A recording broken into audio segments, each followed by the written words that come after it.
আসসালামু আলাইকুম।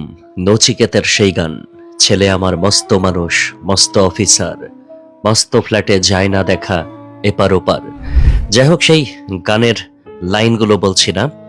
মিরপুরে এক বৃদ্ধা শেষ নিঃশ্বাস ত্যাগ করেছেন। 7 দিন একা পড়েছিলেন, কেউ দেখার ছিল না, অথচ তার ছেলেরা উচ্চপদস্থ সরকারি কর্মকর্তা। হায় রে জীবন! মিরপুরের সেই ফ্ল্যাটে যখন পুলিশ ঢুকলো, তখন ঘর জুড়ে শুধু পছরের গন্ধ আর নীরবতা। বিছানায় পড়ে আছেন নূরজাহান বেগম, বয়স 72। শরীরের মাংস খুলে খুলে পড়ছে। 7 থেকে 8 দিন হয়ে গেছে, কেউ জানেনি, কেউ খোঁজ খবর নেয়নি। অথচ এই বৃদ্ধার এক ছেলে নাকি সচিব, আরেকটি ছেলে বুয়েটের শিক্ষক। দূর কানাডায় থাকেন আরেকজন। দেশের সর্বোচ্চ মেধাবীরা যে প্রতিষ্ঠানে পড়াশোনা করেন, সেই বুয়েটের একজন শিক্ষকের মা মরে পচে গেলেন নিজের ঘরে। দেখার কেউ ছিলেন না। আমরা সন্তানকে ডাক্তার বানাই, ইঞ্জিনিয়ার বানাই, সচিব বানাই, বিদেশে পাঠাই, কিন্তু মানুষ বানানোর কথা ভুলে যায় যে মা রাত জেগে পড়িয়েছেন, নিজে না খেয়ে সন্তানের পাতে ভালোটুকু তুলে দিয়েছেন। সেই মা একদিন অন্ধকার ঘরে একা পড়ে থাকেন এবং মরেও পড়ে থাকেন। নূরজাহান বেগম মেয়ের বাসায় থাকতেন। মেয়ের স্বামী ঢাকা বিশ্ববিদ্যালয়ের শিক্ষক ছিলেন। 5 বছর আগে ইন্তেকাল করেছেন। মা ও মেয়ে একই ছাদের নিচে থাকতেন, কিন্তু আলাদা আলাদা ঘরে। পুলিশ জানাচ্ছে, বৃদ্ধার ঘরটি কয়েক বছর ধরে ঠিকমতো পরিষ্কার হয়নি।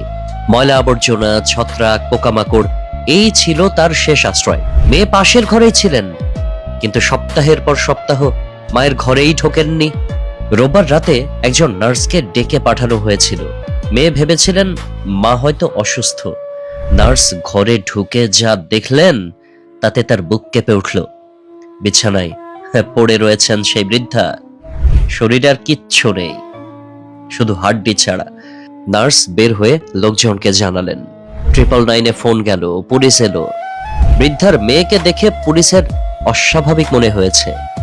একই বাড়িতে থেকে মায়ের মৃত্যুর গন্ধটা পর্যন্ত টের না পাওয়া, এটা পুলিশকেও ভাবিয়ে তুলেছে। এই বিষয়টি তদন্ত হওয়া দরকার, মানবিক কারণেই হওয়া দরকার।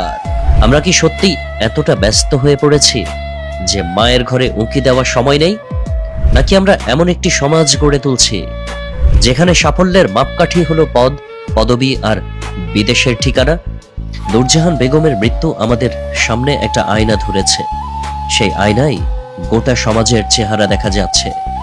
যে সমাজে মায়েরা একা থাকেন, একা অসুস্থ হন, একা মরেন এবং মরার পরও একা পড়ে থাকেন।